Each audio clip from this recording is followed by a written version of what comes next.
All right, folks, back here on the Fox 5 Live Zone. Yesterday, Congressman Steny Hoyer announced his retirement. The Maryland Democrat made that announcement during a speech on the House floor. The 86-year-old from St. Mary's County was first elected to the House back in 1981 and is the third longest-serving member of Congress.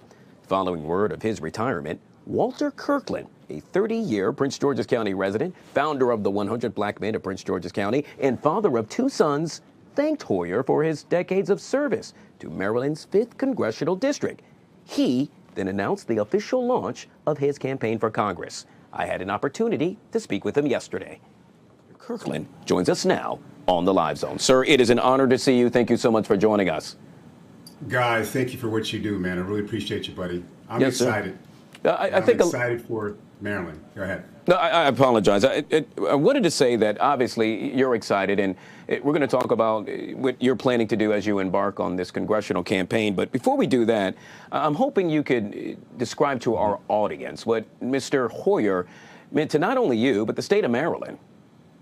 Yeah, Mr. Hoyer, you know, what can I say? He's actually supported us guy over the years with several of these nonprofits that I actually work with.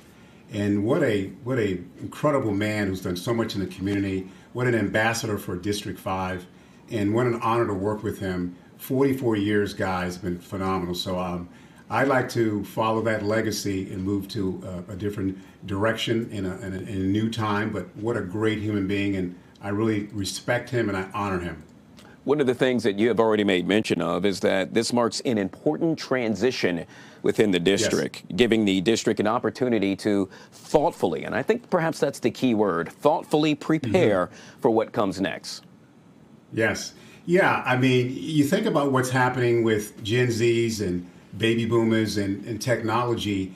What I like to work on as it relates to would be workforce development, mental health in our seniors. And I think we need, with these subsidies, we need to find a way to have that gap smaller. So what I plan to do is to try to close that gap and make a difference in District 5. So that would be the path forward, if you will. You are also the founder of the 100 Black Men of Prince George's County. By the way, I happened to recently pay a visit and serve as the Master of Ceremonies. You did a great job, by the way. Well, thank you, sir. But it's no secret. You have spent decades mentoring young people and supporting families. One of the things that you stated is that long before politics, your work has been about service. Yeah, hey, what can I say? I was the chair of the March of Dimes for several years in Prince George's County. I have a low birth weight son, Chase, who was born at 1 pound. I was also the chair of the Alzheimer's Association. So I've been a man of the community for 30 plus years.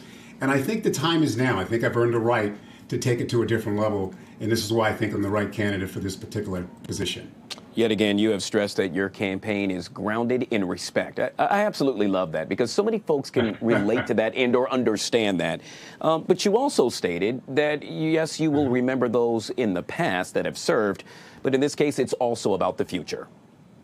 It's about the future because as we think of AI, Guy, you know, AI is a great tool. And what I plan to do is to utilize AI and make a difference and try to continue that in District 5.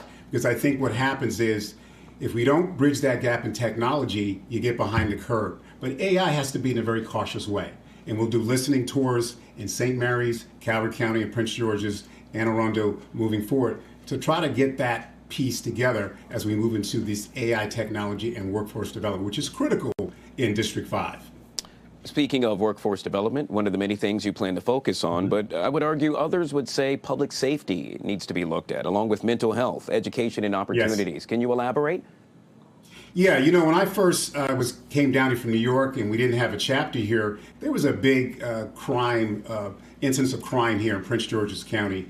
And I really think we need to find a way with these type of workforce development programs and added training to keep the youth out of these elements of crime that could prevent crime. So when you have these workforce development programs, when you incorporate AI and that type of technology, I think it's kind of cool and sexy. And then bring in drone technology. I consult for another company with drone technology. Some of these drones are the size of a pickup truck, and they do all kinds of surveillance, security, and that's the things we need to do and make this like a Silicon Valley of the East Coast.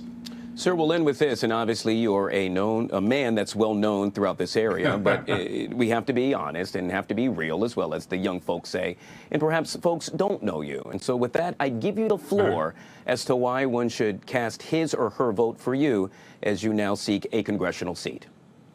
Thank you, Guy. I would say when you look at 30 years of experience from New York and being down here in Prince George's County, Charles County, I think I've earned the right. I think I've worked with several type of organizations, nonprofits.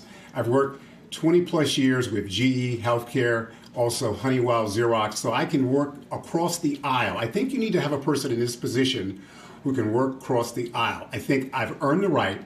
I think I can work with all of the craziness that's happening right now across the country, that I think I'm the right person for this position.